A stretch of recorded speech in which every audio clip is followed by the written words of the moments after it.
Hello and welcome to today's episode of the stream slash video of me building a wide variety of different Lego sets.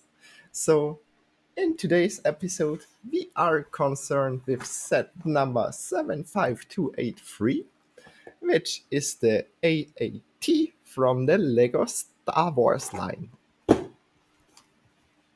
Alright, so this video will, as always, consist of me building the set, and afterwards we're gonna have a little discussion about if it's a recommendable set, how the quality of it is, if there are any misprints or any other quality issues, and so on. So, let's get started with the video.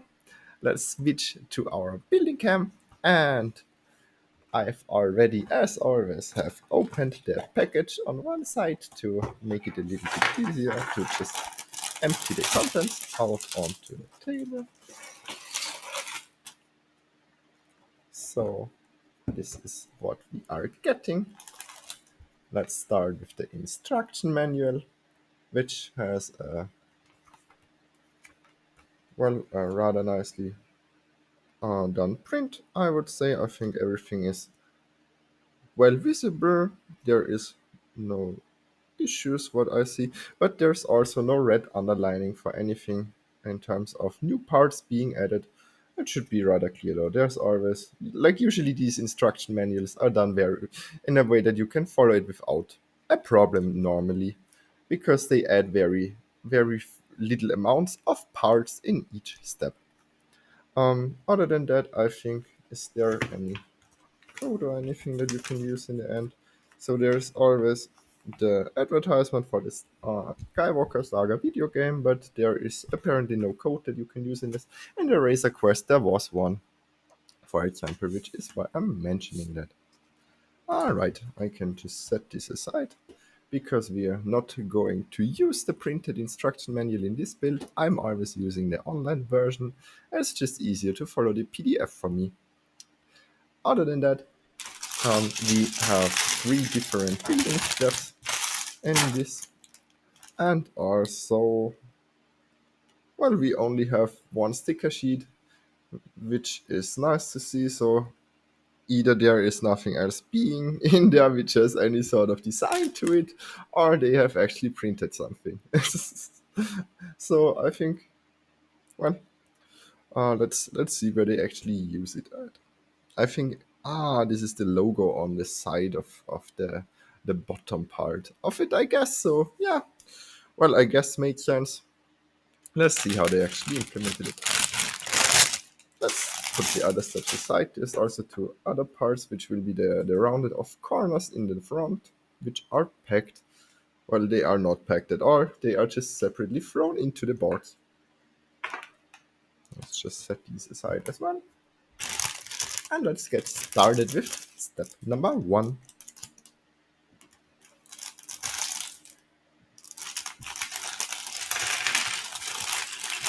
I can already see some pink, which I'm sure is very commonly used in it's lovely. Alright, so we have some rather unique minifigures in this, which was one of the reasons for me to get it a couple of months ago. Because this set includes Ahsoka Tano, as well as 1 clone trooper and 2 battle droids. Alright, let's just scroll through to the first step. So other than that, there's nothing special about the instruction manual. There is nothing like an introduction to what actually the tank is, or why it is used in the way it is used in the Star Wars universe. Sadly, it's just the regular instruction booklet with the little minifigurine emptying out everything in the box. All right. So for our first step, apparently we already need the 2 additional rounded off corner pieces, which are actually quite usable. By the way, you can, if you get 2 of these sets, you can probably do some nice tower structure with these on the top of something. All right, and we are also starting off with the first 2 minifigures included, which are the clone trooper, which is, I think, I'm not completely sure. I guess this is from the Clone Wars series, which I personally have not watched that much of. I'm more of a person for the classic Star Wars movies, so it's a little bit tough for me to say where exactly this was being used canonically, but I can definitely speak about the quality of the minifigures a bit, which are, well, the clone trooper first of all has a one-sided print on the headpiece. As you can see on the back, they have no different sort of expression to it. The leg parts as well as the body are both printed rather nicely. I hope you can see it rather okay. Let me just do it from the this should work.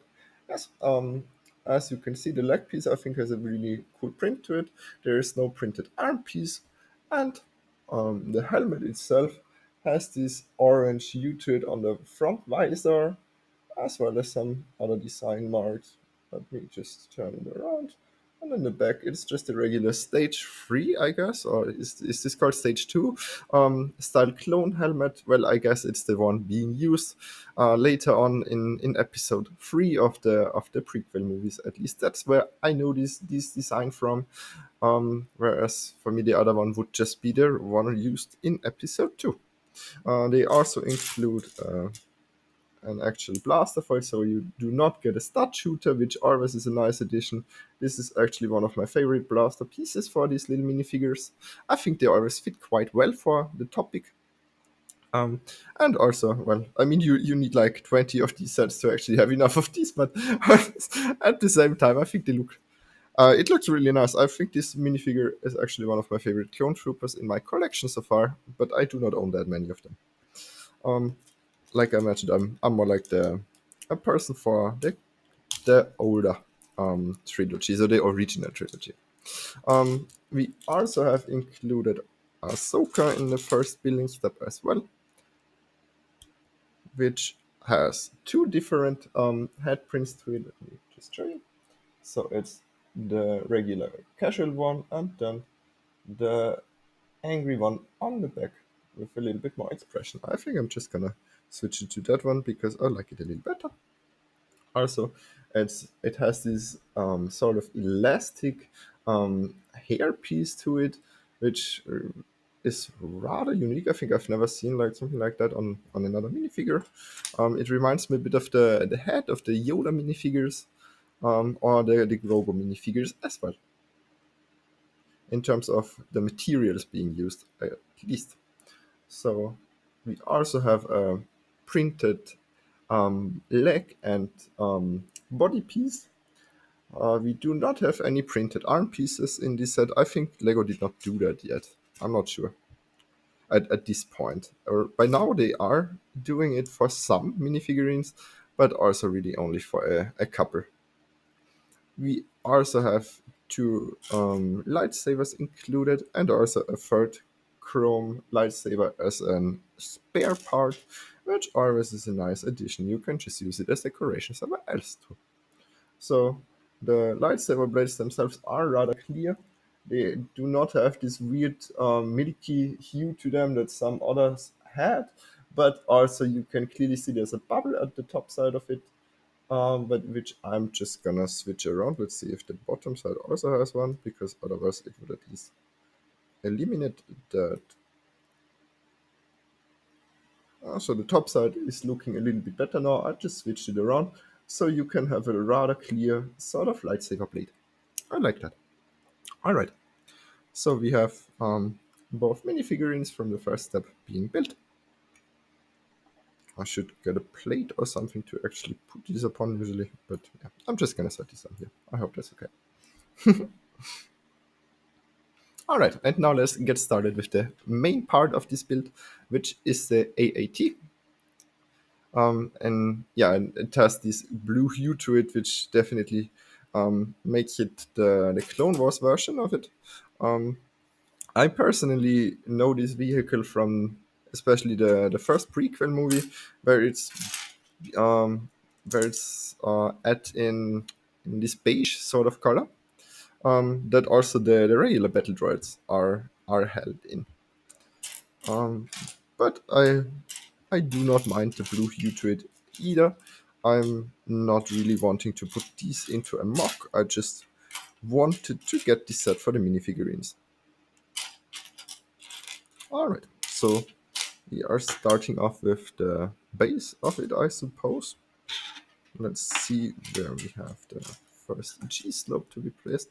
It's just a couple of plates that we're putting together, so by step 3, you can see we, like I mentioned, these instruction manuals are really only putting one or two pieces in at each step, so as you can see by step 3, we only have placed a couple of plates and slope pieces, adding to it on the sides with some uh, well building how direction modifiers, I suppose, because we're putting stuff to the sides as well with these sort of light bluish gray plates. You are getting 4 of them here already, which is kind of useful.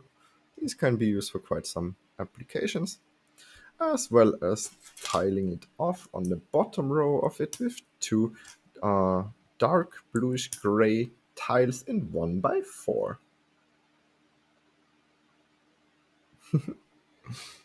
All right. So next up, we have a rather useful part because it's this 6 by, let me just count, 4, 6, 8, 10, 6 by 10 wide plate in dark bluish gray. I appreciate that part a lot. You can also always sell this off on Bricklink quite well because bigger plates are always worth a little bit. Also, there's 2 light bluish gray 2x3 bricks that we are placing on the sides where we're probably gonna mount something.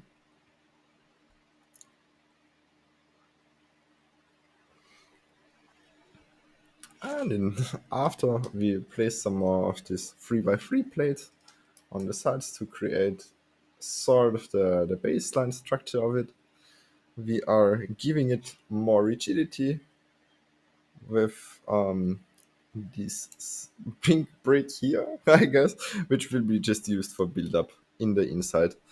It's just like I mentioned this in basically a lot of my videos where I actually kind of critique this a little bit because I do not appreciate them putting in these sort of weird colors into the middle just for the sake of basically getting rid of it in from the factory from overproduction. That's the main cause. I've read I've heard so many bad excuses from horrible influencers where it's like, yeah, the designer gets a freaking birthday cake or some BS like that. Like, come on, they are just overproducing certain colors, and the colors that needed to go first, because they know they do not use them up in any other sets. They just put them in like this. Like, that's the only reason. And it's ridiculous when somebody wants to justify that with any other means than just at least be honest with your product decisions, you know? I think many people would actually appreciate that. I think, honestly, it's just usually something that can be kind of like, in my opinion, it's not necessary. They also say it's due to it being easier for the builder to be placing these sort of bricks. I understand it in some sets which are like in the 5 plus lineup, but then as well, we've already built some sets from the 5 plus lineup which did not have a lot of color variety to them, and sometimes just stacked multiple bricks of the same color at places where you can't even really tell that well in the instruction manual. But then here we're just putting it right into the middle. Like, nobody would actually have a problem with, for example, this being light bluish gray. Like, if this would just have the same color, either light bluish gray or black or some sort of more useful color for actual builds besides this one specific application, it would just be better, honestly. Like, it's just more useful that way.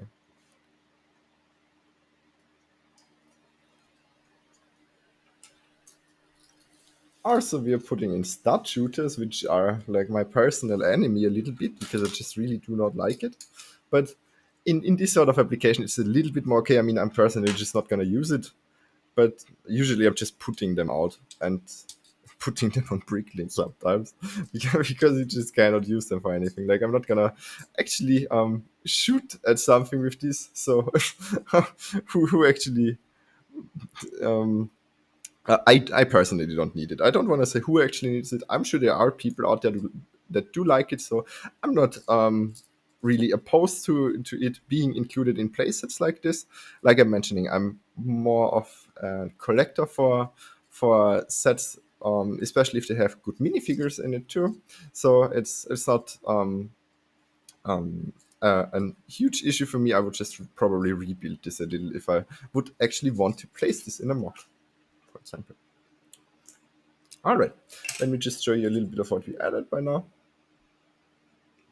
We are putting more plates up top of this structure that we just created, which is rather rigid. There's like a couple of studs that are not connected from this plate, so that sometimes can be a little bit of an issue. But I get, yeah, in this case, as much as it flexes at some points, that's okay. I don't think that should be any issue. Something that maybe is an issue to some people is the fact that there's like this bright red being put into next.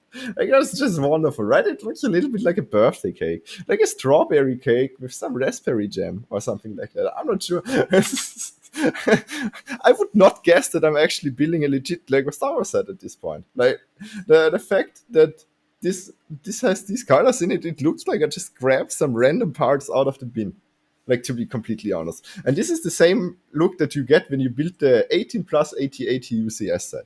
And that's something like in the inside of it, it is a mess. It is a huge mess, and if you rebuild it with your own parts, it's probably gonna look not much different. It's just gonna be different colors. It's not like they actually used light bluish gray in that many parts of it. If you cannot see it, you can be sure it's not actually a usable color usually. And it's a topic, especially with these Lego Star Wars sets, that they just love doing that for some reason. Um, either they think their customers in this range of products are just a little bit more dumb. I don't know. I personally really do not understand it, because with different themes, like it's also not that frequent. Like with some of the other lineups, I have no issues in this remark, or at least not as many issues, to be completely fair with you.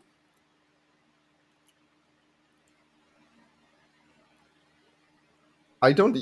I also do not understand the white part here. Like all of this could have just been placed with light bluish gray just as well. It would have not been hard. Or either, if you want some difference in color to understand that the step has a different part included in it, I think maybe dark bluish gray would fit perfectly, or even black. Does not matter at all. But or even this bluish hue color. Like all of these would work perfectly fine. Even this, it's just really, I I do not understand why you would constantly include these sort of colors for any other reason than to just get rid of them, basically. All right, but finally, now that we have actually created the baseline structure, we are done with complaining about colors for the most part, because we are finally starting to plate it off a little and give it a more proper look to it. And this is being achieved with for most of our platings and slopes. So these slopes that you're getting are all in this dark blue, which I personally have not seen in that many sets, to be honest.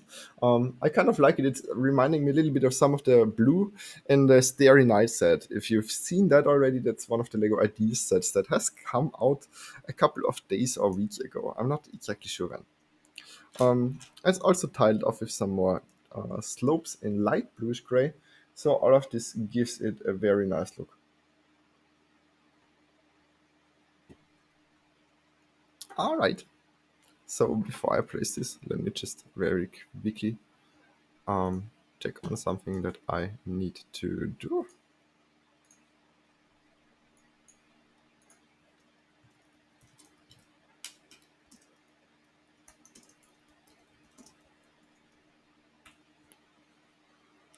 All right. Sorry. All right. Let's get back into placing parts. Just needed to respond to something. All right.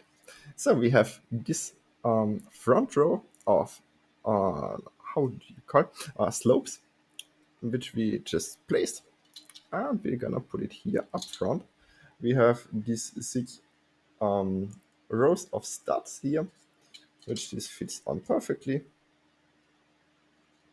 Or at least it's supposed to. Yeah, if you align it properly, it does. And let's continue on. So on the sides, we have these rather bigger slopes. These are 1 by 3 in terms of size, and they are 2 brick height. Also are in this dark blue, and we are putting them to the sides to create this rounded off look. Which I say I am a little bit disappointed with the size of this model. I owned the original AAT back in the very early days of Lego Star Wars as a child, and this was already like this size by then. So it had like at least 2 studs of a wider body to it, and the pieces back then were also really not bad. They were actually bigger. I think they kind of used the same pieces as they used in the very old Millennium Falcon, and it gave it a very nice look to it. Whereas I think with this one, it is more brick built. You're getting a lot more parts with this in terms of the actual building building experience. You're putting down more parts, yes, and the overall shape on the front creates a little bit more of this base that is that these models are usually known for, but at the same time it's just a little bit small, I feel like. But well, as mentioned, it is a playset. By now they are building most of their playsets in a weirdly smaller way than they usually did with the older Lego Star Wars models, where they did not include these two different directions that heavily. They always had the UCS lineup, but by now I feel like they're just really diverging away from the actual playsets being good display models at all, to be honest. All right, so we have now a rather interesting step, because we are adding a lot of these trans clear pieces. I always love trans clear pieces. I always mention them a lot because I think they are usable for so many things. Everything that is visible through can always be implemented in many interesting builds, even if it's just these bottom plates. And they are also used to give it some more rigidity in terms of connecting the bottom pieces together. Also, this is wonderful for actually giving it the look of the model actually hovering just a little bit off the ground, which will probably fit rather nicely. Also, if we're looking at this from this angle now, we can see all the connections that this makes. So basically, these three pieces hold together the bottom side of the whole tank, and it's being set off the ground a little bit by this, so it's looking rather unique. Let me just put it somewhere so you can see it. All right. In the back, we have this sort of window piece, I think. This is a rather old window piece, which is 2 studs wide and 4 studs in width. And in height, I think it's 3 studs. You can, theoretically, I think you can mount like these sort of window pieces into it, but here it's just a structural piece, which also had some usage, if I'm not mistaken, in the Creator 3-in-1 Ferris wheel from a couple of years ago. Up top of this window connection, there is a rather big brick, which is 10 studs long, and it is all held in a wonderful color. I very much appreciate that. I much more love it when they continue on with this. It's also probably rather visible. That's why they couldn't get away with just putting a pink brick up top too. And by the way, I do not mind the color pink in terms of just being the color pink. I love the color pink in some applications, as you can see on my headset. It's just like when they just put it in for getting rid of parts, I just really dislike it. You cannot rebuild these things into anything else. You're just stuck with what you have here. All right. So on the top side, There is more stud connectors being placed, which make it easy to see that there will be a lot of side plating being done here, where the side turret pieces will probably be attached to. All right, starting off with actually connecting these sideway connectors here. We are putting on the left plate, um, all of which also very usable, all held in black, being tiled off a little already, and being put up on this side. So as you can see, we have the lower side and the upper side being apart exactly 4 studs altogether. And now that we in this way, it could have worked, it did not work. So we're actually gonna place this down a little, and we are putting this on beforehand. So I also kind of feel like this does not fit properly because there is like 1 stud off. Let me just check if I actually did this right. I feel like I'm missing something in here. Oh yeah, I think I actually missed some part. Oh, I'm terribly sorry. That makes a lot of sense. Let me just take apart some stuff with my trusty brick separator and turquoise. So, um, actually, I was wondering why there was so much left space here. There is a brick that's missing in here. So, we had placed all of this already. So in the middle here, apparently there is this 8 studs long black plate being put into here before we add the rest of the additional build-up stuff to actually make this the perfect height. Because I was wondering why this was not very easily to fit together. By the way, also these pieces on the side just constantly fall off, which later on I think will be tiled here some way, I hope, because at the moment it's just really not rigid at all.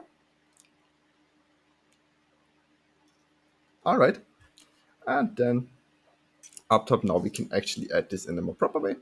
So as I wanted to mention, there's exactly 4 studs of width to it, and we can hook this part into it, and it gives it rigidity now that we actually fixed it properly. All right, now let's do it for the other side. This is just the same part being mirrored.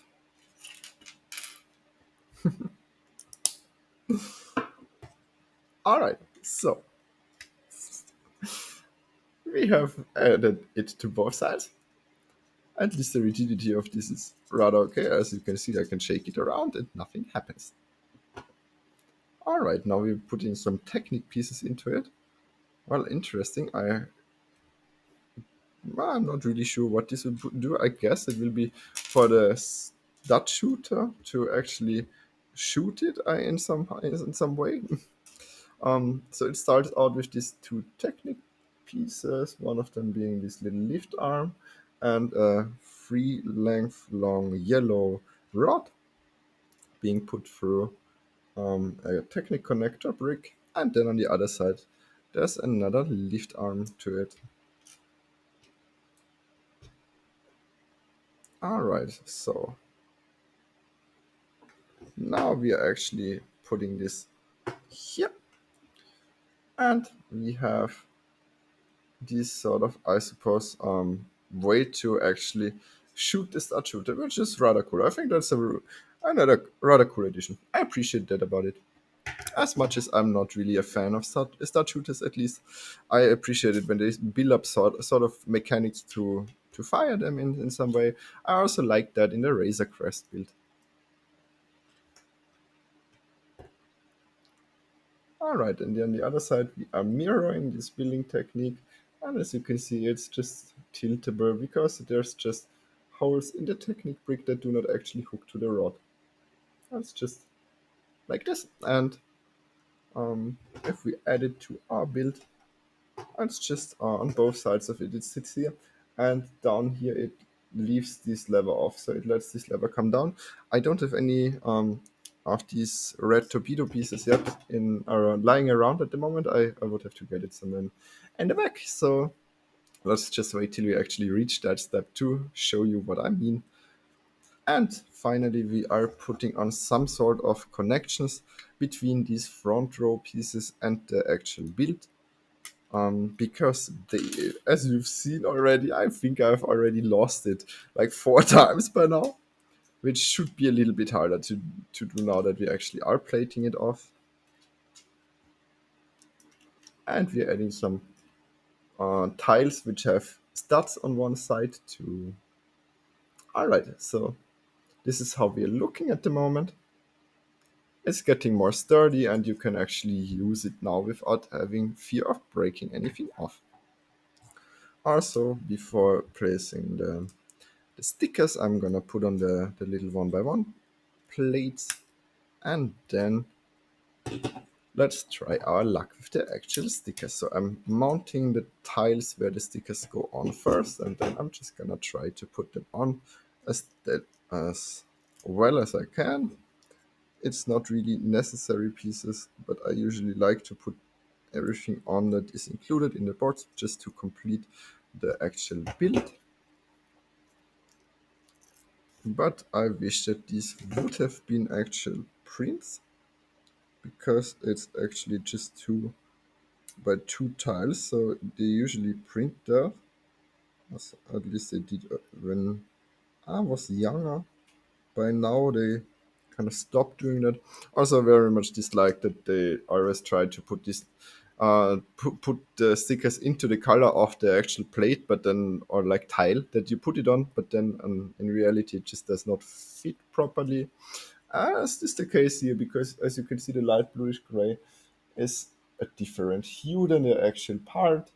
Well, I have my saturation and brightness turned up quite a little bit, so I'm not sure if you can actually make out the color difference that well on here. But let me just tell you, you can see it rather clearly in actual light. All right. So, also, yeah, I've placed this rather bad. But I know I'm really good at placing stickers. I'm just terrible at that, to be completely frank with you. All right, finally, we are putting more plates to these sides, to the side pieces up here. That's just these rounded corner pieces, in which are three studs long slash wide. So they're kind of squared off, but have this corner piece on one side. And as you can see, it finishes off the look a little bit better. I'm still not the biggest fan of the look at the moment, but it's doable, I guess. I don't know. I just know the old versions of the AAT, like the really old versions, and those were just a little bit better looking, in my opinion. To be frank, if you maybe it's just nostalgia, but I honestly think that some of the older Lego Star Wars sets look better than some of the newer ones. All right, we are tiling it off more up in the front with more of these light bluish gray tiles, and apparently we are also putting in the I guess cockpit sort of display pieces. I'm just gonna show you. These are the same for both sides. Let's see if I can show you properly. I think you should see, yes. So it's this sort of standard piece that I've seen in some of these sets. Um, I guess it's nice that it's a print. Honestly, I very much appreciate that this is a print, because I've also seen a lot of these just being regular stickers at the last couple of sets that I've built. So nice to see any sort of print included, I guess. Also, we have the spare parts, which I've mentioned, one lightsaber and this 1x1 plate. As always, all 1x1 things are always included twice in every set. Alright, we are already on step 2 of our build. So let's continue on. Our second one seems a little bit less intense than the first. Probably just a lot of plating and decoration by now, which I actually appreciated also. I'm more of a person for doing the small decorative stuff, which can be quite annoying for some people. I personally appreciate little greebling on these big sets like the Star Destroyer and stuff like that. It's just cute. I like that much more than just big build-ups.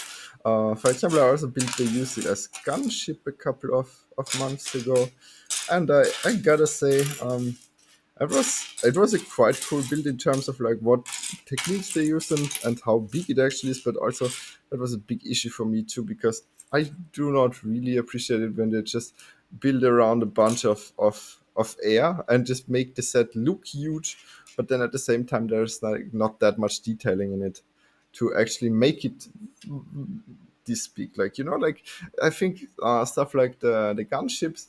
Oh, by the way, we are putting on side connectors up here with these plates. I think stuff like the gunships would fit better in actual minifigure scale because they just do not have that much detailing which needs to be shown. And if you put it into minifigure scale, at least it makes sense as a troop transport. Whereas if you just put it in this weird UCS scaling, it's just huge. It's also, I think it's like this size. And it's like, why do you need that sort of thing is just not very easily displayable. It's also not just this size and length, it's also this size in width, and it's like, where do I put this?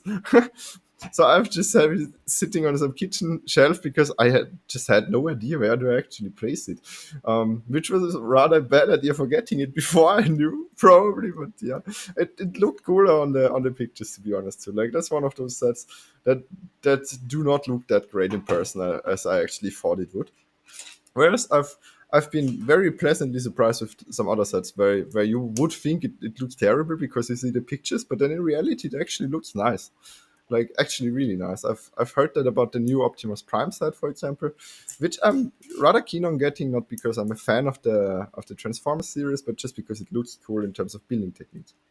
So that's sort of stuff where you're not that pleasantly surprised when you see the picture, but then when you actually see the set, it's something great to look at. Which was the complete opposite for me, for example, for that, for the UCS gunship. Also, the pricing of that thing is horrible for the fact that they don't even give you proper minifigures with it. It's just ridiculous. Also kind of hilarious. Like that was like the fan vote that they did like for I think last year, and then the fan vote just brought out like one of those sets that nobody actually wanted. It's just hilarious. But that's how you do not listen to your community at all. All right, we've placed some. One by how many is this actually? Two, four, I think 10. Um, 1 by 10 plates up top that we added some little detailing to it already with some grill pieces and some tiles in 2 by 1 and 1 by 1. This is done on both sides of the build. Let me just show you the other one too. So you see it's all symmetrical. And on the top side there was put in a little bit of rigidity or at least structure to build it off now with more plates properly. Before then we want to put the back part on, which consists of these sloped pieces in the blue color, in the dark blue that we had before. Like we did not have this piece though before. Always nice to see a bunch of similar styled pieces in terms of, for example, this blue color is wonderful to just get a couple of them already because it's not really that oftenly used. So you can at least use some of these if you part it out for something. I don't know, like maybe if you want to build a rooftop of something, I think these pieces could be really good. If you just like me, I'm not that keen on this build. So I'm kind of thinking about what I'm gonna do with it. I think I got this like 2 or 3 times just because I wanted to have a couple of spare minifigures of Ahsoka in this style. And also I like the clone trooper, so I just thought, yeah, I think I got like 3 or 4 of them. I'm sorry. And um, just literally dying a little bit inside. um, but now that I've built the first one of these, like to a certain part, I kind of have to say I don't really think I'm gonna build the other AATs. I thought about just building a mock, but I just think these are really small. So I don't really like the size that they use for this. So maybe it would fit better to actually build like a tower or a rooftop out of this, because you're also getting these little poles, for example. Could be rather usable. Also, you get a bunch of these pole pieces which are used for the weapons in it, and some of these shield pieces, and a bunch of other like plates in this color. So I think you could make it work. You could build a nice rooftop. All right. So terribly sorry for the little interruption and me nearly die. JK, JK. All right. And now we're putting on more tiles up here. So up here is getting tiled off, first of all, to give it rigidity and also to complete the look. I like the rounded off look in the back. I think that's actually cool. I think that fits. Let's see what they do with it now. All right, so up top, we are adding more plates. 2 by 10 plates, if I'm not mistaken. Yeah, 2 by 10 plates in dark bluish gray. Up top here all the time, all the way through. And up front there is 2 hinge pieces where the cockpit sort of, well, it's not a window, but the top lid, I guess, closes off the front side. By now it's getting a bit of a better look, because all of the weird colors are going away, like the pink or the white. The pink is still visible if you turn it around. I just realized. So have fun if you put this into like a glass shelf or anything like that. Yeah, well, you will always see a little bit of pink shimmering through. Like if you put light up from the bottom, it might as well be pretty visible actually. It's wonderful. It's all right. Up top there is some more build up with tiles now.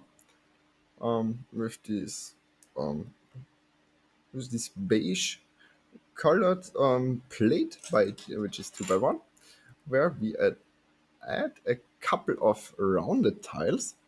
I think these look quite cool. I appreciate that they included these, and it's just giving the whole top side a little bit more roundedness to it, and it's just it's also the part where the turret will turn around in, I guess. Yes, so it's close to the part where is actually the turning point for the actual turret. And by now we are adding this bridge sort of style to the top. Also, the back is getting tiled off quite well. I really appreciate that.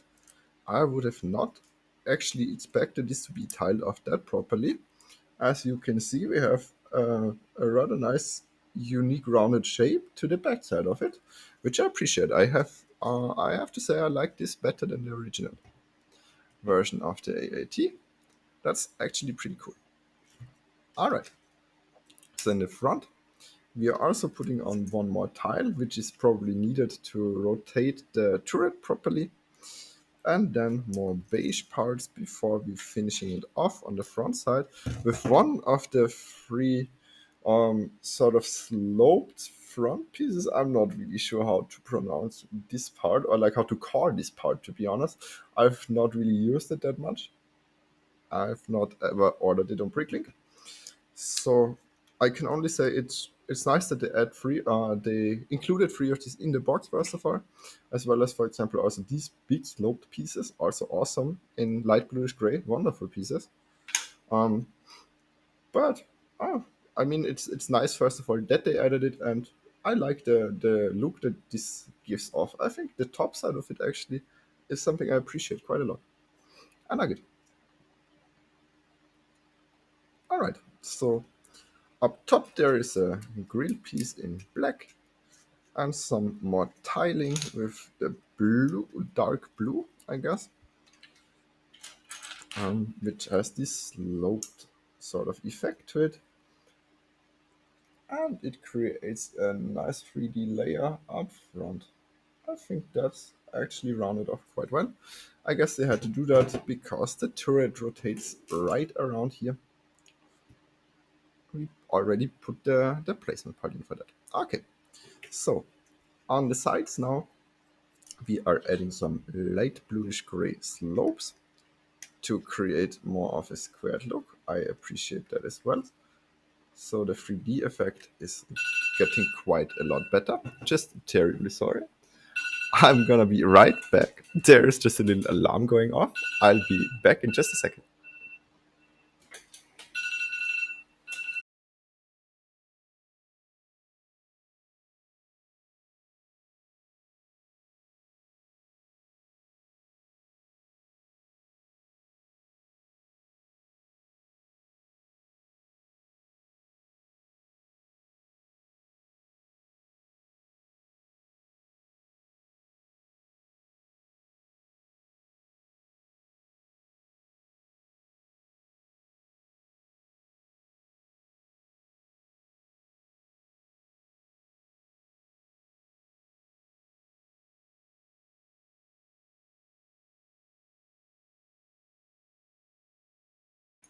All right, terribly sorry. Already back. All right. Let's continue on with our build. So we have been at step number 41 now already. So now let's continue on. We have added the side piece, which I have actually not added yet. Another 3x3 plate here on the side. And back there is a square piece.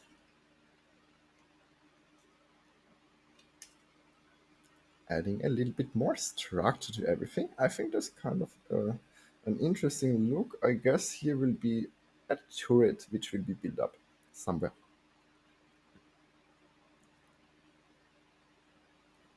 All right.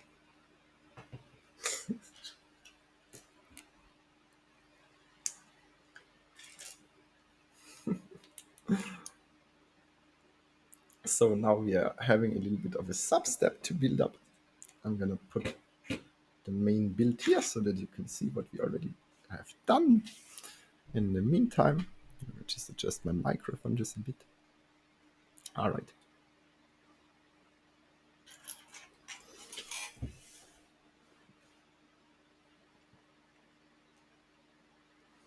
There is a interesting placement for this hinge piece.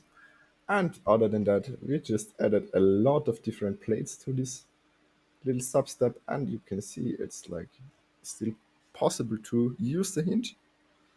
And up top, we are adding one of these little. I know this is a very old engine piece for like the Adventure series or how that was called. I'm not exactly sure anymore. Like the Orient topic that they had for like the before they actually had the license for Indiana Jones. They had an adventure series in like 2002 or so. So that's where I kind of saw this part the first time in some car for the motor. That's why for me I kind of know it as that, but I'm not actually sure how do you call that. It's probably just a 2x2 slope for both sides with a stud connector in the middle. Um, it's in dark blue, all of it, so it's probably also usable for a rooftop, as mentioned. I think all of these parts are actually rather usable for being put upon as a building, on a building, for example, on a rooftop, or for example, you could build a tower with it too. So we have this side piece finished, or like the little side build, and let's now see how they actually connect this here. So we have a two stud difference left upon here, and we're just gonna put these in at the right angle, and now we can actually just shove it up till we reach the proper angle we want. That's pretty cool. I like that. It gives it a lot more 3D effect to it. It like sets it apart a little bit from the original build. I appreciate that. I think that's a cool addition. We are now gonna do the exact same thing for the other one. for the other side, as everything is mirrored in here. This set, I have to say, is rather diverse though in terms of the different building techniques. I don't think that it's boring to build at all. I gotta say, like I was complaining a lot in the first step about like the usage of certain parts, but I think the building experience itself is not bad. It's implementing a lot of different building directions, like for example these side steps and like these little angles that we have here, and also a little bit of technique with the function to actually shoot the stud shooters up front, or the shooters, the spring loaded shooters, I think is what these are called. These are not exactly called stud shooters, spring loaded shooters, I'm sorry. To actually have a little bit of a technical element too. I think this is always a nice addition. For the actual side piece itself, like I mentioned, it is just mirrored from what we have just already put together. So we also are placing this hinge like this in this rather interesting sort of way. And then we are, sorry, I'm just gonna move my mic up a little bit so I'm not constantly hitting into it. Probably not the best sound. In the middle we have this jumper plate as before, and then on the sides we are adding these sloped pieces in the dark blue again. All right. And now that we have done that, we are putting it onto the left side of our build. And by now, first of all, you can see it's rather structurally safe. I can whip it around a bit without it breaking on me. And on both sides, we have these very cool angled um, pieces done now that I just need to place properly. Then it looks kind of nice. All right. So next up, we're using the aforementioned 4x4 slopes with the angle. I very much appreciate these being added. These are super nice to add in a lot of different builds. Even in Star Wars mods, these can be used quite well. So awesome to see these included. And it also creates a rather nice front side to it. I actually appreciate this angle at this point. Let's see if the front side of it um, looks good enough if we add the lead to it. All right. So this is another little side build that we're doing, consisting of two of the aforementioned front plates that I mentioned up here. And then in the middle there is a 2x2 jumper plate in brown, and 1x1 plate where we are putting upon this what is this? This is a dish, I think, is what you call it. A 3x3 dish. I think it should be the proper sizing. Yes.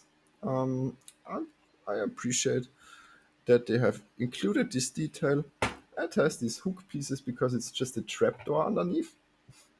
And then, whoops, I'm starting to break things again. And then up here, we have these hooks being just attached to the bars that we put in earlier. And now we have already finished the lid and we can close it up. I think now it looks a lot nicer. Like my only critique that I really have is that this bottom part is too small, I think. Maybe I'm just gonna like rebuild it a little bit later on, and maybe it will look better that way. Like I think this should just like be like two studs wider. I think this would look so much better if it would just be a stud or two wider here and up front, and just like create more of like the fluent shape up front, and actually put it a little bit more spaced off too. Like it would just create more space up here. Like instead of this being a 3x3 plate, maybe just a 4x4 or even a 6x6 plate could fit quite well, just for the upper side of it.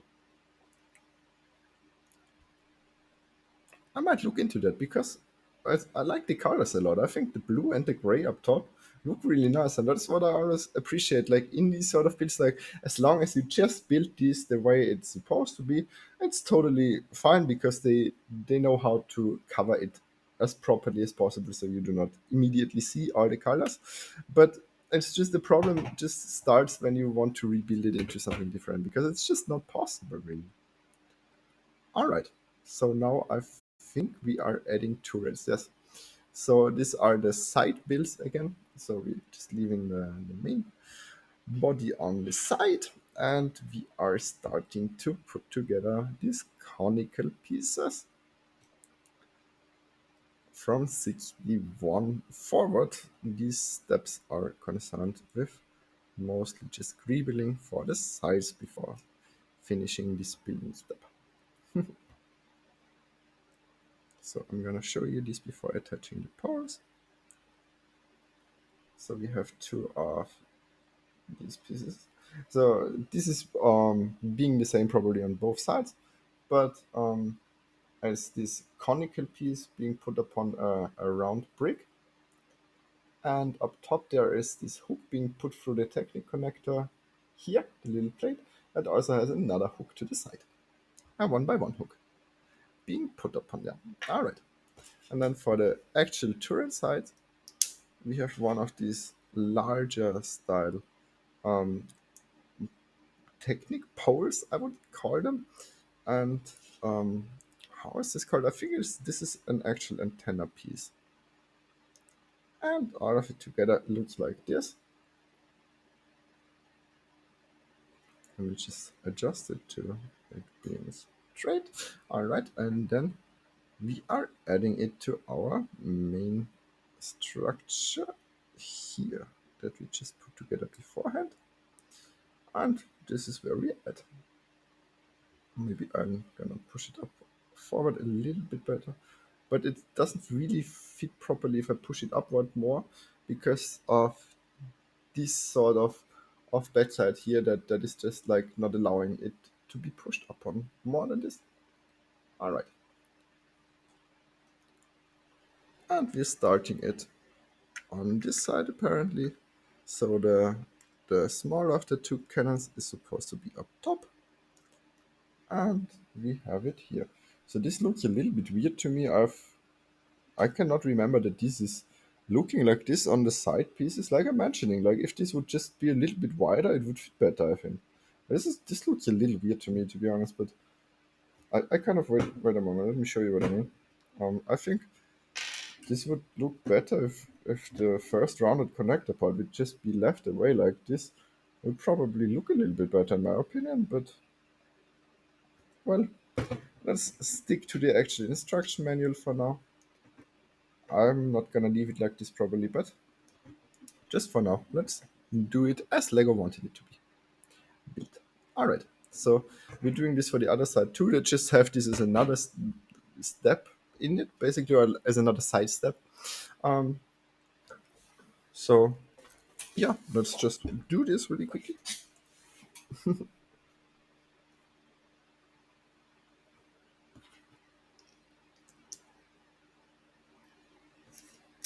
All right, so this is just the complete same. Like I mentioned, they just mirror this to both sides most of the build through. Sorry.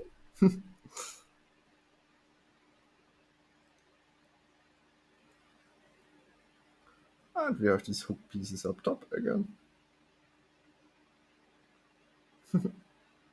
One of them actually being this little robot hand, I guess, or like range piece that is just being put through that little hole up top because all of that is hollow. Alright, now for the actual guns.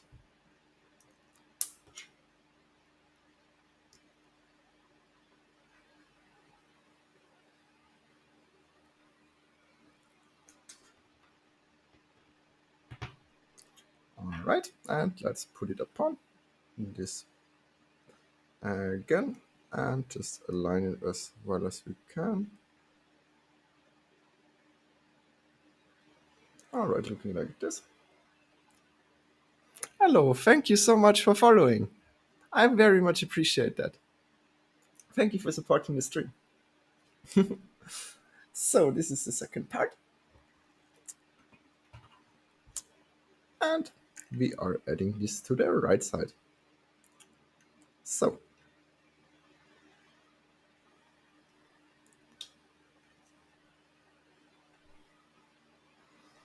and as mentioned before, I kind of think that it's too wide in terms of the design of this. I would have appreciated just like leaving the round part off here. I think it looks a little better. All right, this was step number 2. And now let's continue onwards with the final step.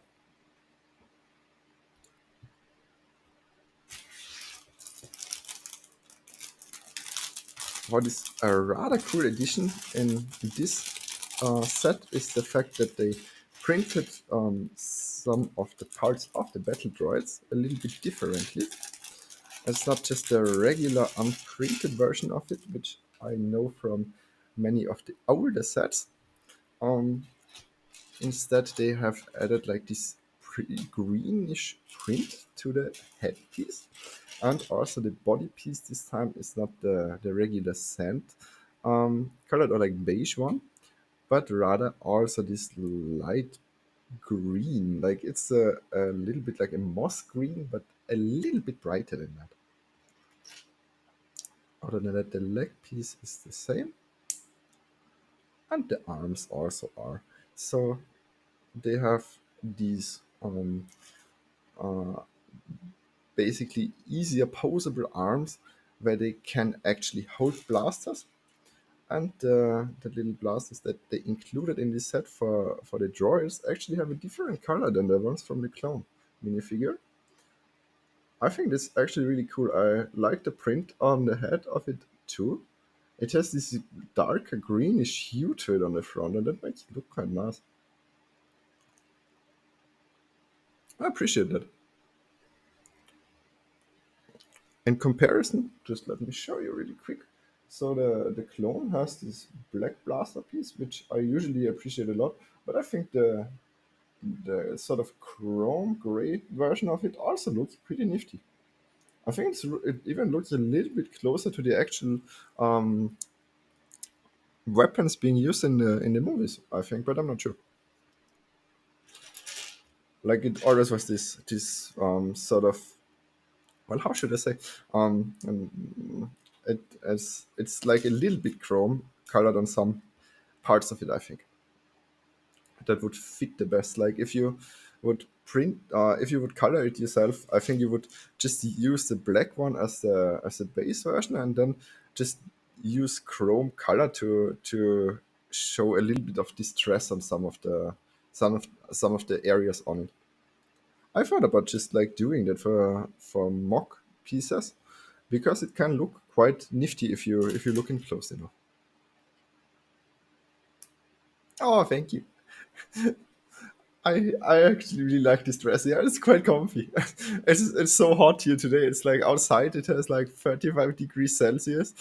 I said it cannot translate it that well to Fahrenheit, but probably like at least 80 or 90, I think.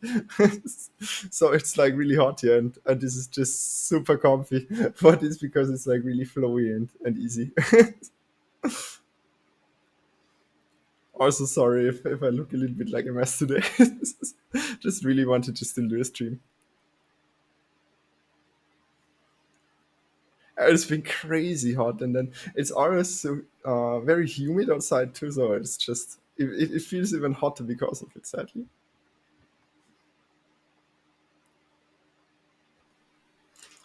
All right. So now that we have finished our minifigures and the main body of it, the only thing missing is the whole turret section.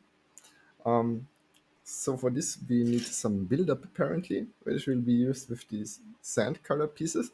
This is exactly the color that the old AAT was in, I think. Um, I very much I appreciated that color. I loved that a lot. I think in this it would look great too if it would just be the gray and this color too. For example, for these pieces on the bottom, but as this is the Clone Wars version of it, surely it would not fit at all. Then. All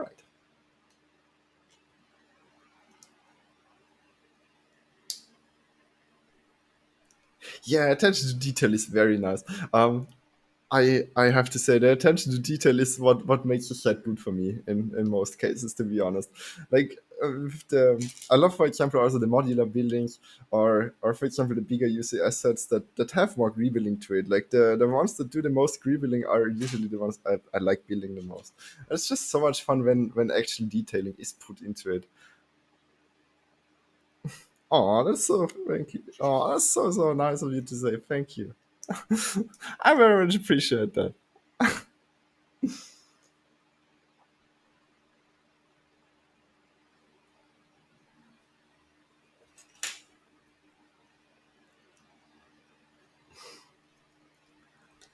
I gotta say, I think the the set I liked. Oh, thank you so much for following. Very much appreciating that you are that you are supporting the stream. Thank you so much. What was I wanting to say? Oh yeah, the my favorite UCS set I think so far actually was the Superstar Destroyer. Just for that reason, with all the little greebling up top, like all the little side pieces. Um, but I also gotta say it's just also one of those very hard to display sets to be honest. It's just so like a meter long or so I think. So it's just hard um to actually put it somewhere. It's just not that easy to find a good display spot for it.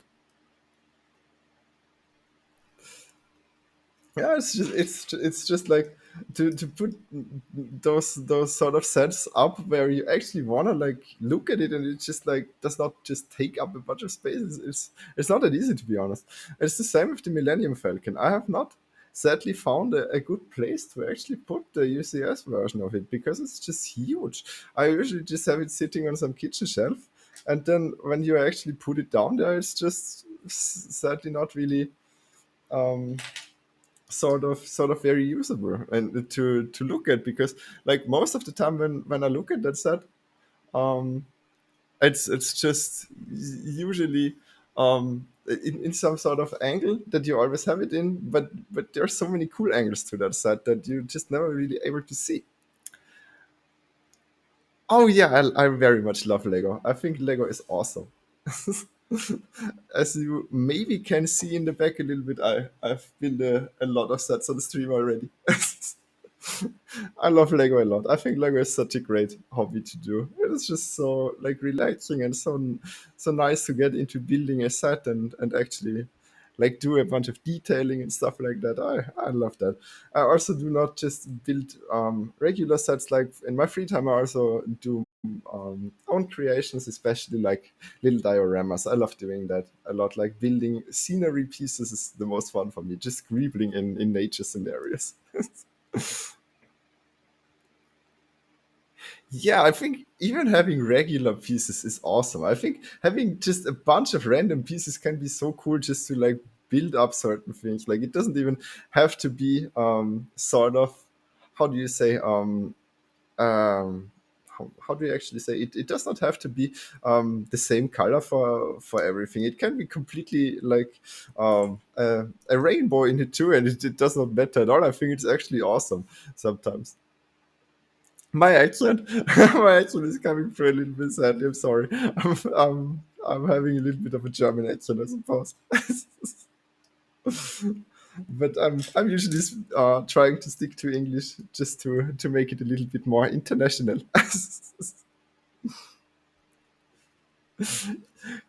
Rainbow Lego structures are pretty. Yeah, I don't know. Have you seen like the build up of the UCS Millennium Falcon just completely out of random colors? I kind of appreciated that. I think that was actually like it was hilarious to see. It can look really cool. All right, just to show you a little bit of what I'm actually building at the moment. So, as the baseline structure of the turret, which has a couple of these stud connectors on the side to make it and the sort of building step diversifiers, I guess. So it's being built upon to the side to give it more of like this angle design. Like there will be these pieces being put here now too. So we are rounding off the backside quite well.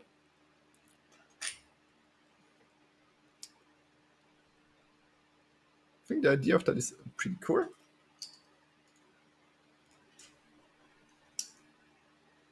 Oh, thank you so much. I appreciate hearing that. I don't know.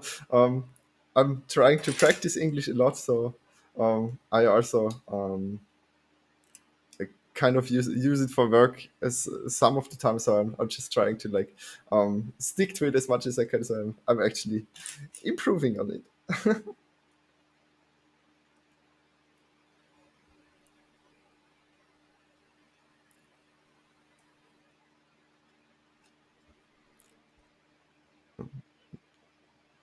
I mean, you're sure you can ask me questions. I don't mind. As long as they are not too private, I usually answer anything. I love that, discussing stuff with viewers. I think it's fun to actually chat.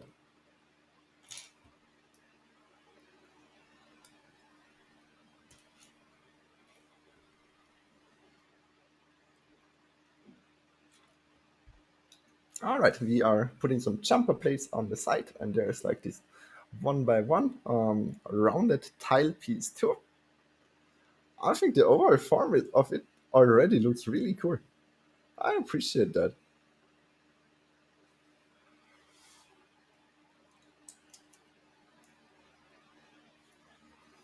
Tiling it off quite well on the top side too, so we're actually not gonna see the structure in it.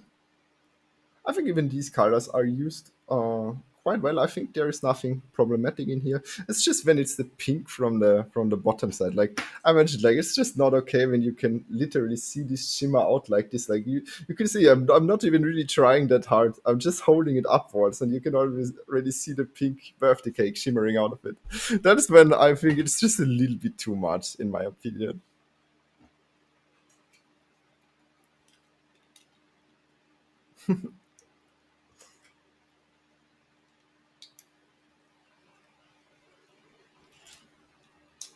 All right, so the top side of it is being plated off.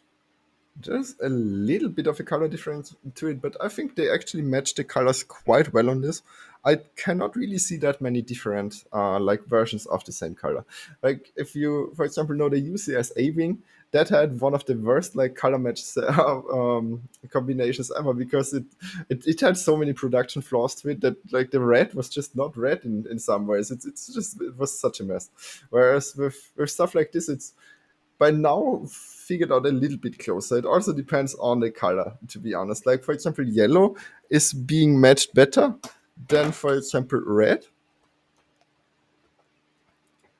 Like if you can see this red sort of pieces always like are much harder to actually match properly in terms of the different pieces being the same color, whereas the yellow can be better, for example, and also the blue is better already too.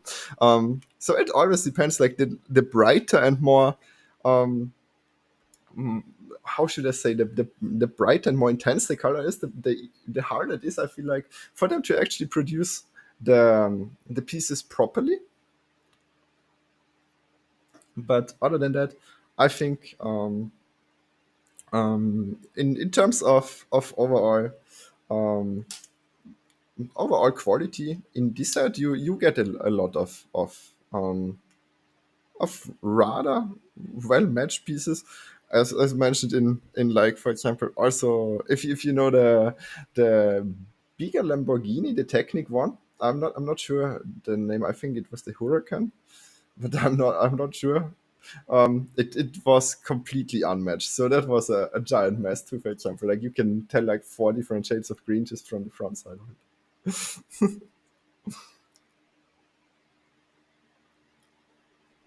Oh, that's great to read.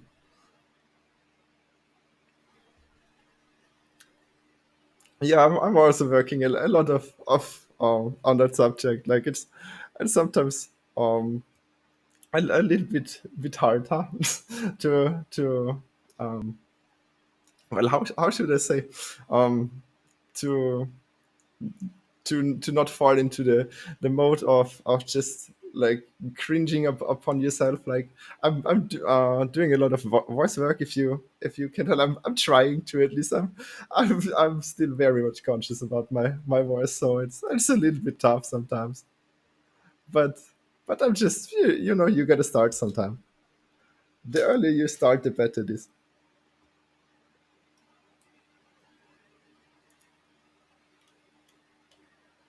I hope my voice is not too cringy, by the way.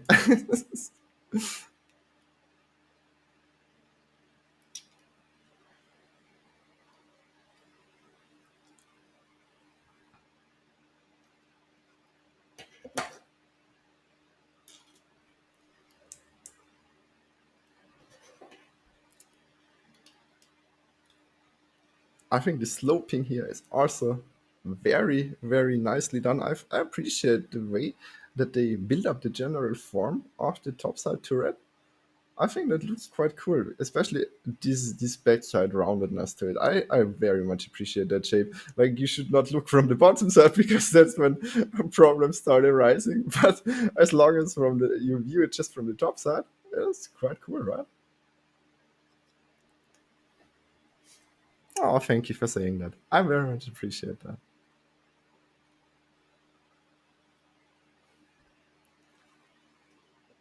All right, let's add some Technic connectors up top. And I guess, what's this go? Ah, this is going to be the top side lid.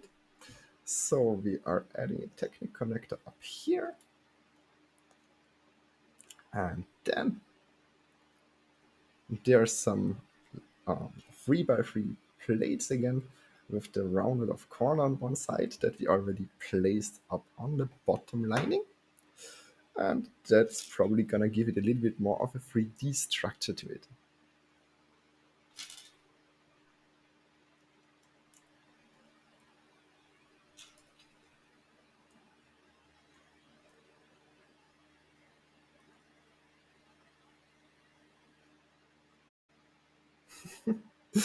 Yeah, I gotta say, you can find actually very, very great people in on YouTube that can help a ton. Like I don't want to go too deep into these subjects on these streams because I usually post them to YouTube too, just to keep it in the same topic. But if if you if you look into the subject, there's so many people that can give you very, very helpful advice in that. And I gotta say, like um, never really had many people that actually like um, came across as terrible just because I am the way that I am. So that's and the people that come across not that friendly are usually not the kind of people that you want to have in your life anyway. So I think that nowadays it's really not that um, something that we should fear as much, but rather actually live our lives like we want to live our lives. No, I think it's actually totally fine if you want to go into it. It's not really any issue if you want to discuss it. Just want to mention. Usually, I'm not talking too much about the subject of being transgender. I'm usually just trying to live my life in that way. And there's so many different ways of actually living your life how you want to. It's just everybody has to find what fits best for them.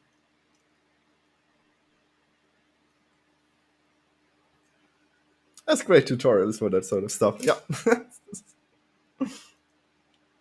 especially when you want to learn makeup, like that's probably the best way to do so because most tutorials that you can find being done by girls usually consider mostly like either a very, very low level of actual foundation and stuff like that, or it's evening makeup. So both of them are not really things you're looking for. You're going for a natural look, but you need different sort of application techniques.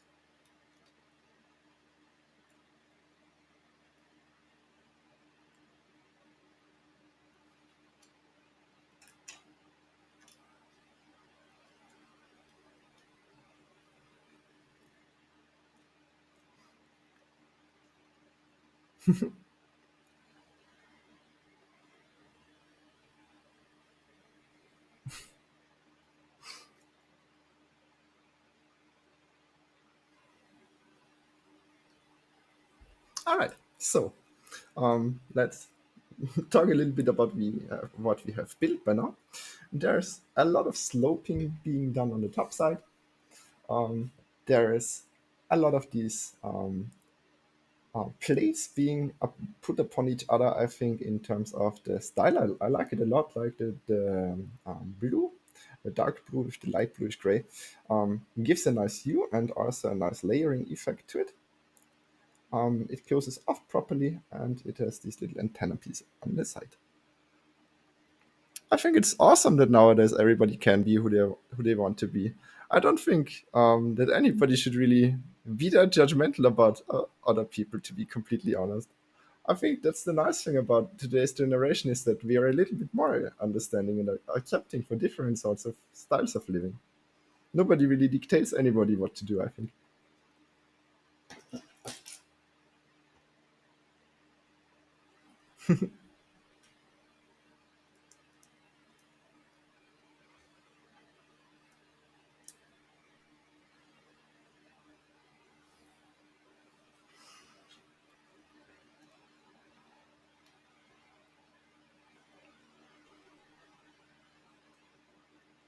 And usually, I personally do not bring religion into these topics. That's more a lifestyle choice. I think religion itself is more a lifestyle choice than anything, in my opinion. But that's not something I really want to discuss either. I think we we should not strive into this direction too much. I just want to mention that.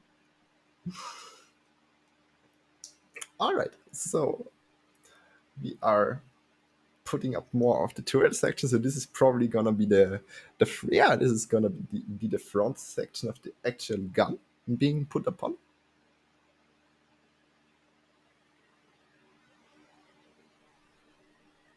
All right.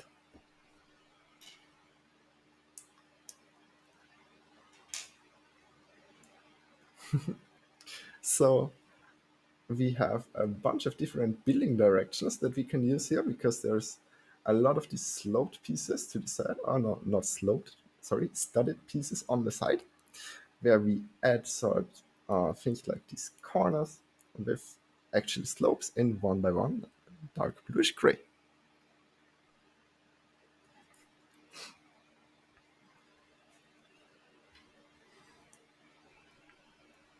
I've seen that too.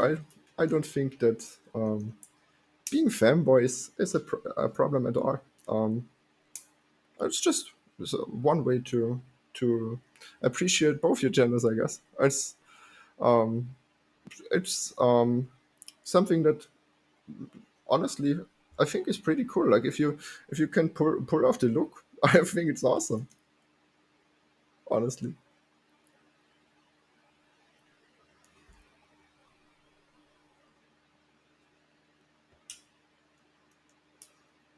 I know, for example, like who is he called? I think Finster, if you know him. Like is a person that is like can pull off the fanboy look so well. Like I swear to God, like looks better than some actual girls that I know, and just lives on completely regularly, usually as a dude too. So like there's so many different people, and everybody has to figure out what's best for them. You know.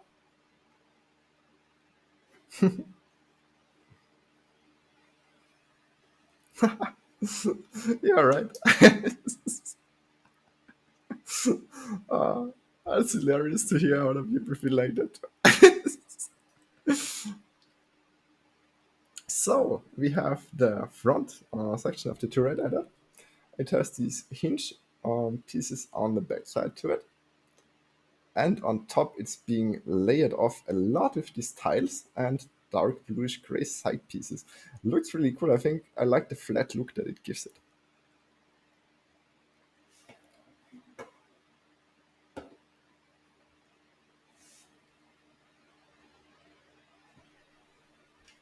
All right, so up front there's more tiling being done. First of all, we add some structure to not constantly break this part off properly. And then there's more light bluish gray tiling that is missing up on these parts here.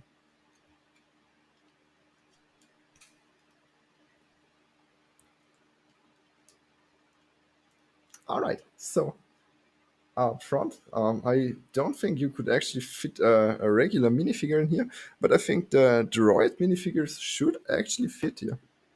Let me just see. By the way, I wish they would have actually added another plate to the top side because the action technique piece does not look that great, and also it looks like somebody already shot in there a couple of times. I guess. All right, let's see if we can make him fit in here.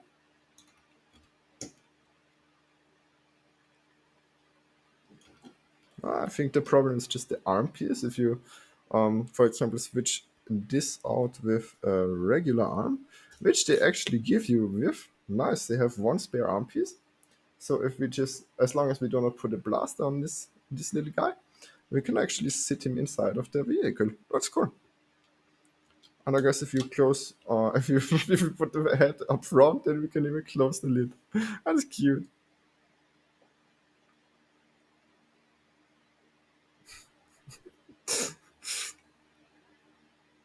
And if you're more into feminine feeling things, I think that's awesome. I don't think that's a problem at all. I think everybody likes what they like best. If you're very much into hitting the gym and like being very masculine, then that's totally fine too, and that's a great thing to be. But if people feel different, I think that's also awesome. I think everybody has their own right to feel how they want to feel and like how they want to spend their life. On top, actually, thankfully, we are adding some more decoration. As mentioned, I think the regular Technic piece would have been very much blank, huh? But by now, I think I like the turret section a lot. It looks pretty cool.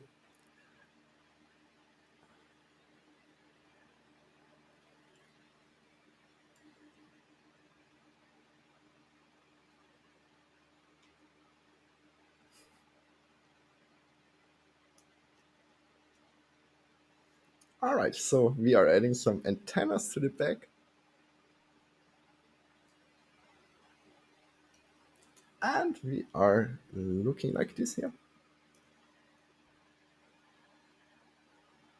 I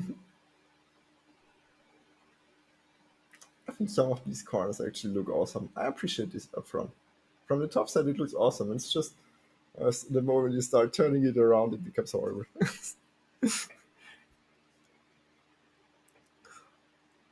I have to say I appreciate this part of the build a lot. I think this makes a lot of difference in terms of the actual looks up top. This will look cute. All right.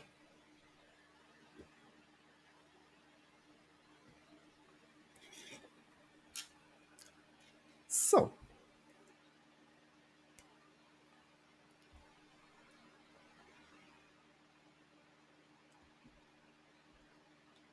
now for the final part, we are just putting up the actual gun.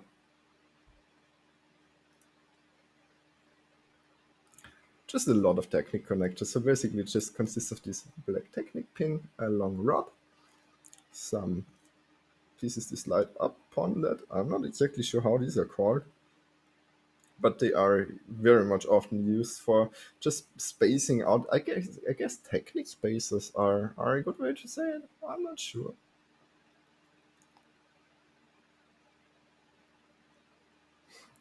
I think there's a little bit more to that, to be completely honest. So, and I think also sexuality usually does not really have something to do with what gender you identify with. I would say, because that's like two different things in my um, life. I have found that to be true for me at least. But you know, um, uh, I think the topic itself is very interesting. Maybe I should sometime just d- do some stream on just talking about this sort of stuff too. I think that there's so many diverse opinions, to be honest, and Yeah, well, I don't wanna strive too much into it. Sorry. All right. So as mentioned, a bunch of technique pieces. So up front, there is the same sort of turret piece that we had on the side, but up front there's another one of these spaces being put upon, and it just slides into the technique connector in the back.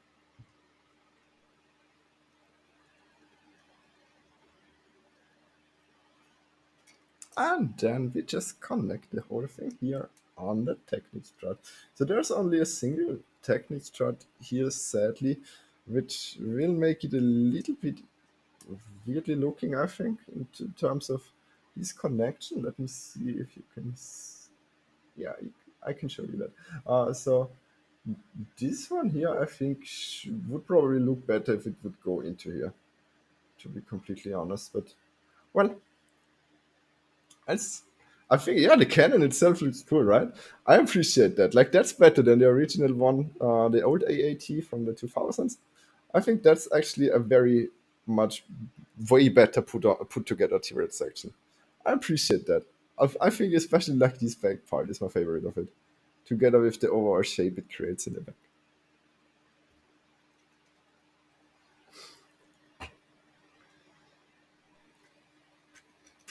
All right, so let's just place it upon the top side.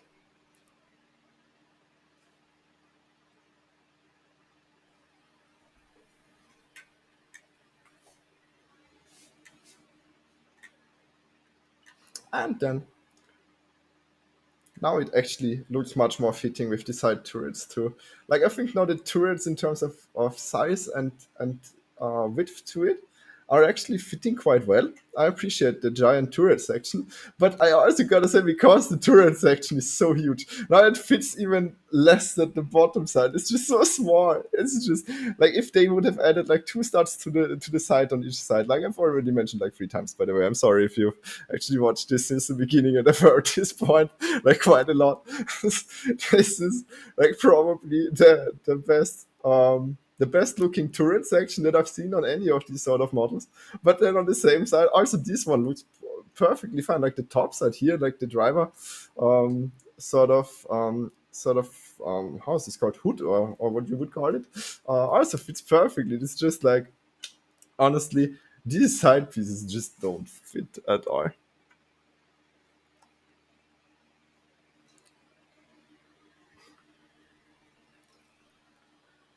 Just read the chat a little bit.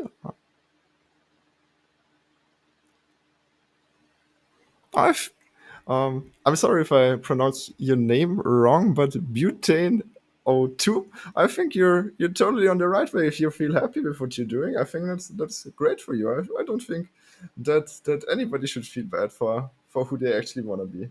To be completely honest.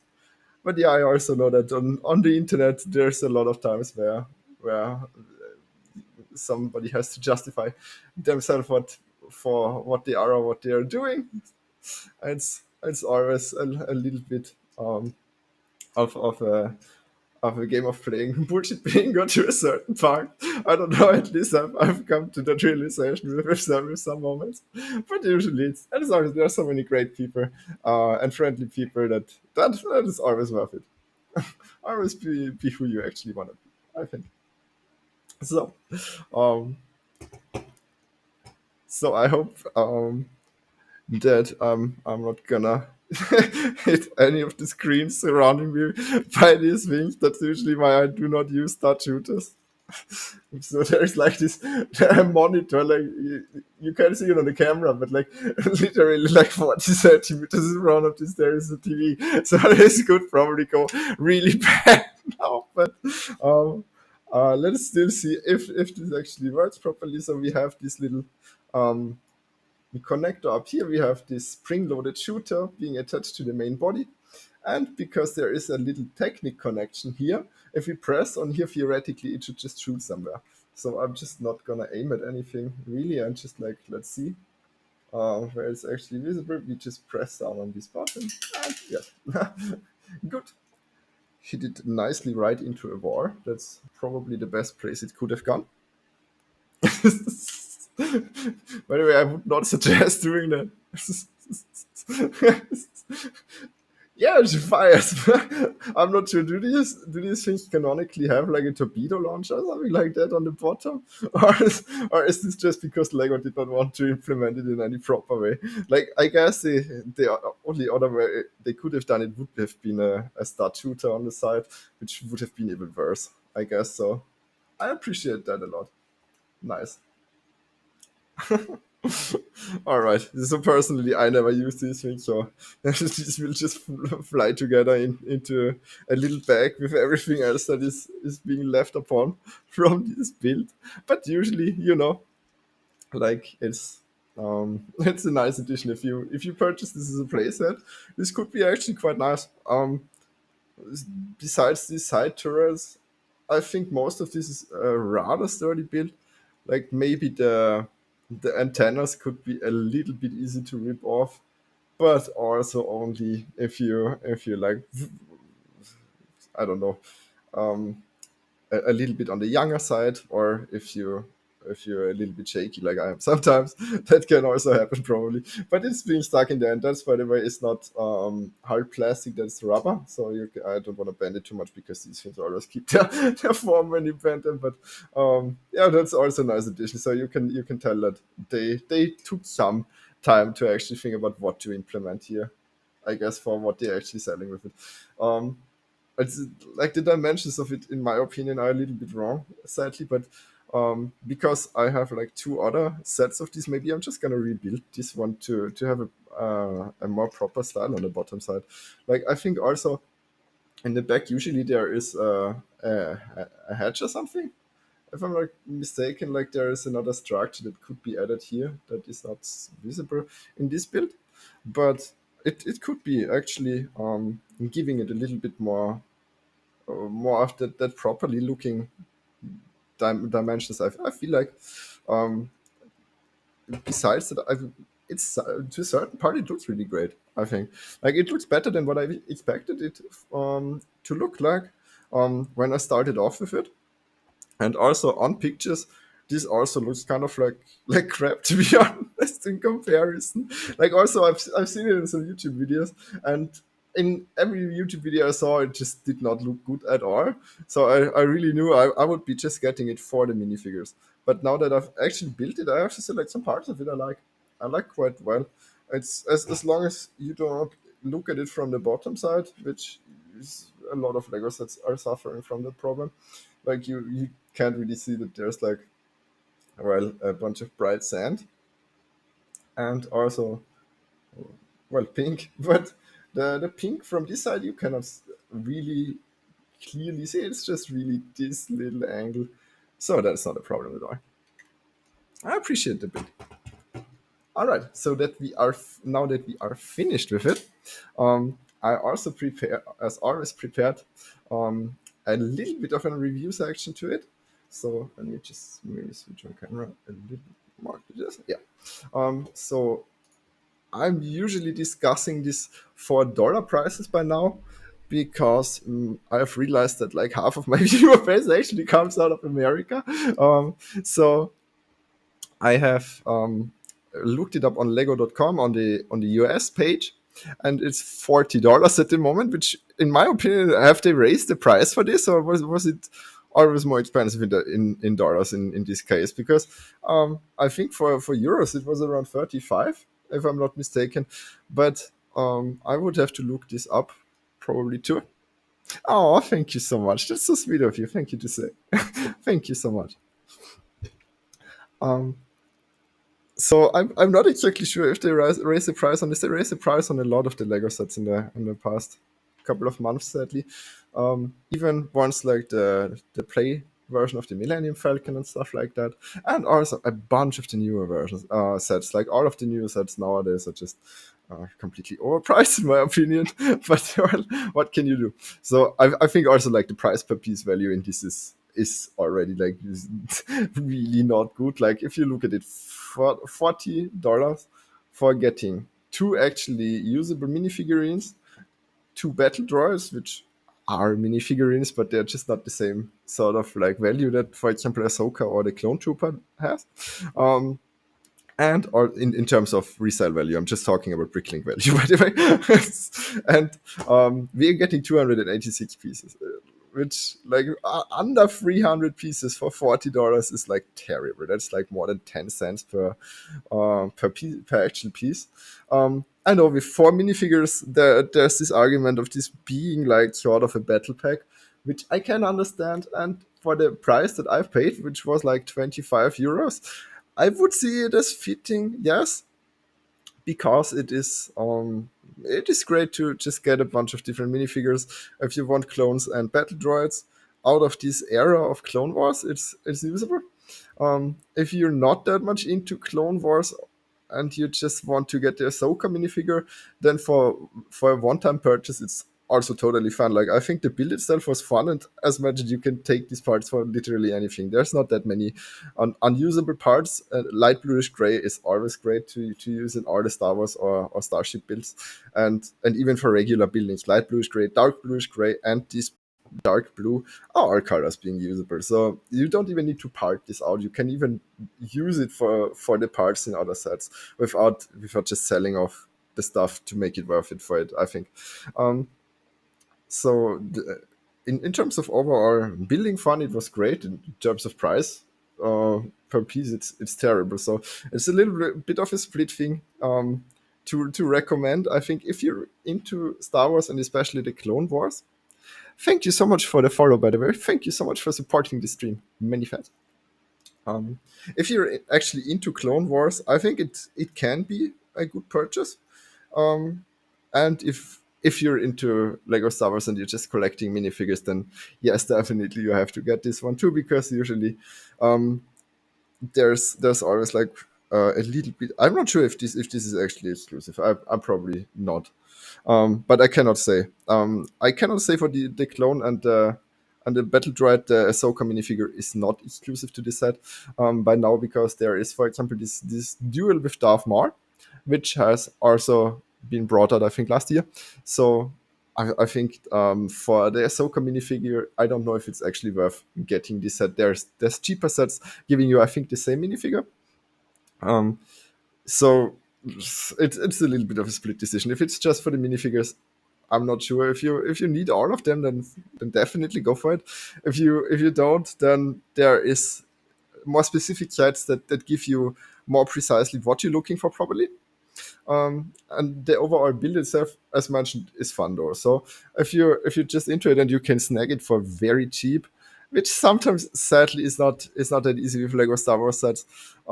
It's a rather recommendable set, but I would not go for it if it's more than $25. I would say $25 is like the sweet spot for getting this, which is like nearly 50% off, sadly, because it's just not worth it otherwise. There's not that many big pieces to justify it either.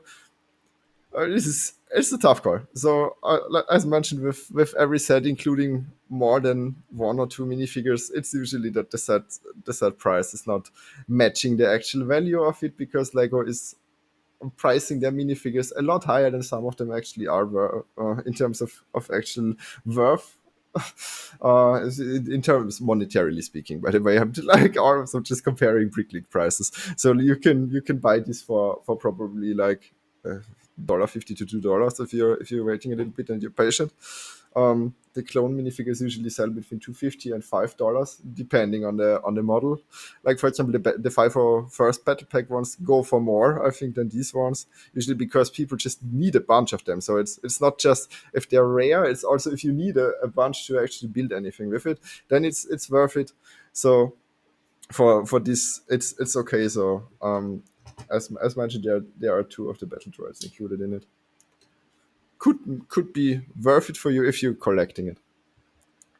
For the building experience itself, it's okay, but always aim for it in the most cheap way possible. Always, like, Also, I have not mentioned it in this stream yet, so I'm also hinting on it. This is not exclusive to Lego, so never purchase it on Lego directly.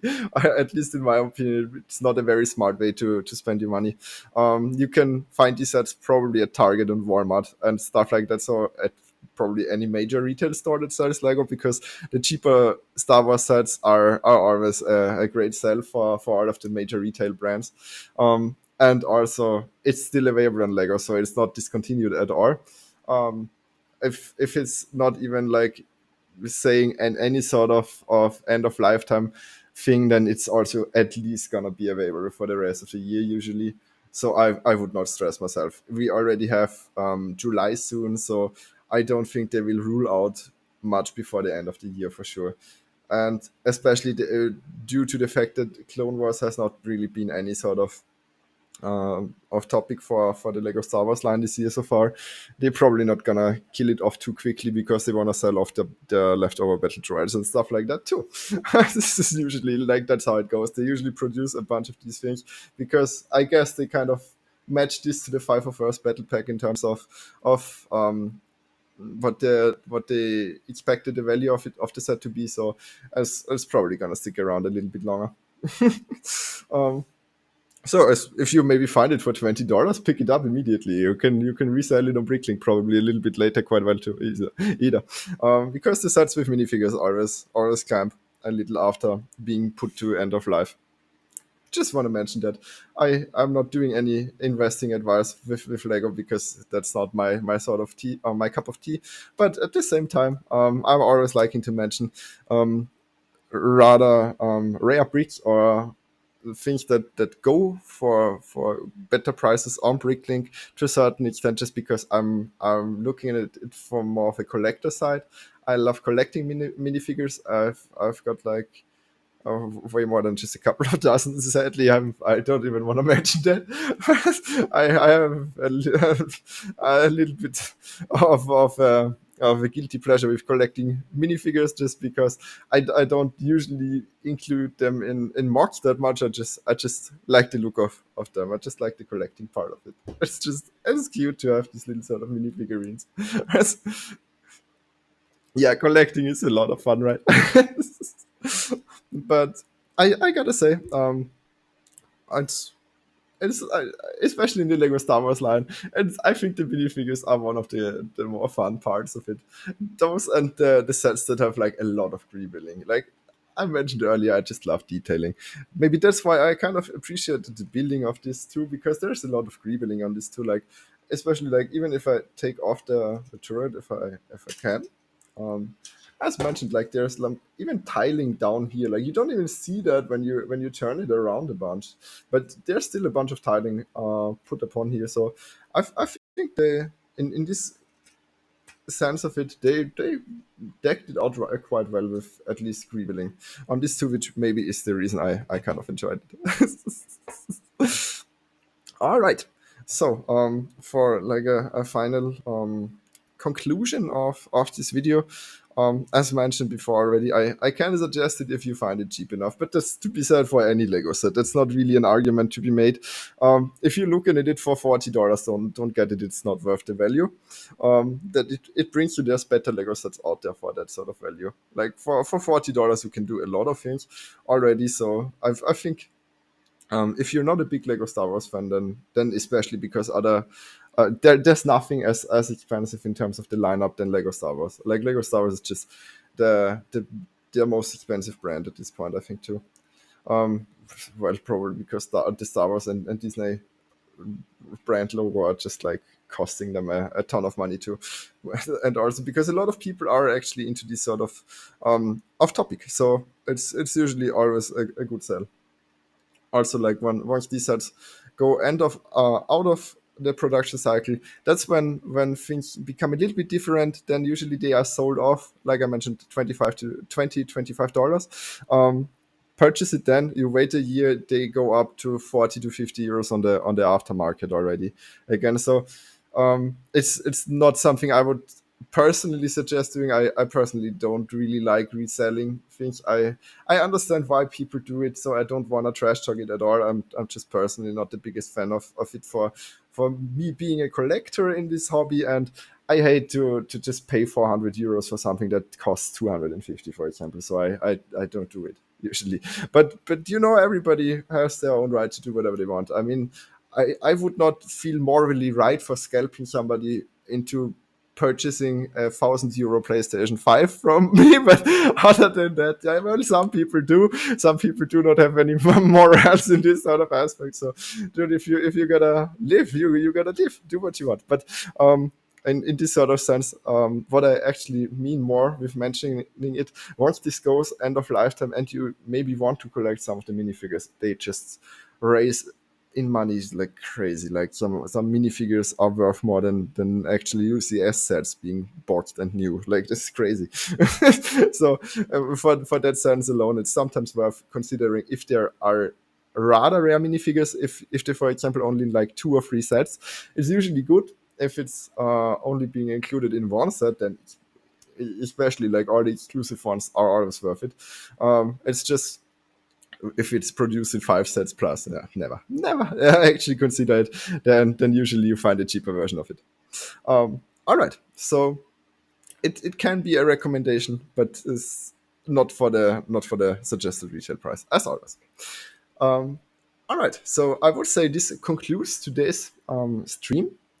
But before I'm gonna finish it, I actually wanna thank you so much. Actually, the very active chat participants we had today. Thank you so much. I always very much love interaction with actual viewers, because that's why I actually stream. Like it's just a lot of fun for me to meet people and interact with you, because it's just great to hear different opinions and discuss them a little bit. Um, and it's just always a lot of fun. It's so nice to read. Thank you so much. I'm looking forward to hearing from you again. I usually do stream quite regularly. I sometimes stream a little bit of a different time of the day. So it's it's usually, maybe I'm gonna start trying to get more into this sort of daily routine of doing it in the afternoon. Usually I'm streaming at like weird times, like 5 in the morning too. But I also post all my streams on YouTube as VODs. It's linked in the Twitch account if you're actually interested in it. Just want to mention this like once, because usually I never mention it. Also, thank you so much for actually following the stream. I very much appreciate the support. Oh, and thank you so much. I appreciate it a lot. I appreciate compliments way more than you might think. I'm very, very very big in critiquing myself. I'm very, very self-conscious about how I actually look. I know I'm not looking the best, but I'm trying to make the best out of what I can do. you know. And as mentioned before, I'm also like practicing my voice a lot. Thank you so much. All right. I very much enjoyed today's stream a lot because of you. Thank you so much. I'm looking forward to the next stream, and I again want to mention thank you all for watching, and I hope you could enjoy it a little bit too. I hope the build actually was quite interesting. I kind of liked it because of all the different steps it had. All right. Other than that, thank you all so much for watching. I wish you all a great, well, morning, day, afternoon, evening, or night, depending on the time of day that you're actually watching this. I'm always streaming at different times, so I might as well mention that. And other than that, have a great day, and I hope you can enjoy your life just as much as I did while having this stream today. Thank you so much. Goodbye.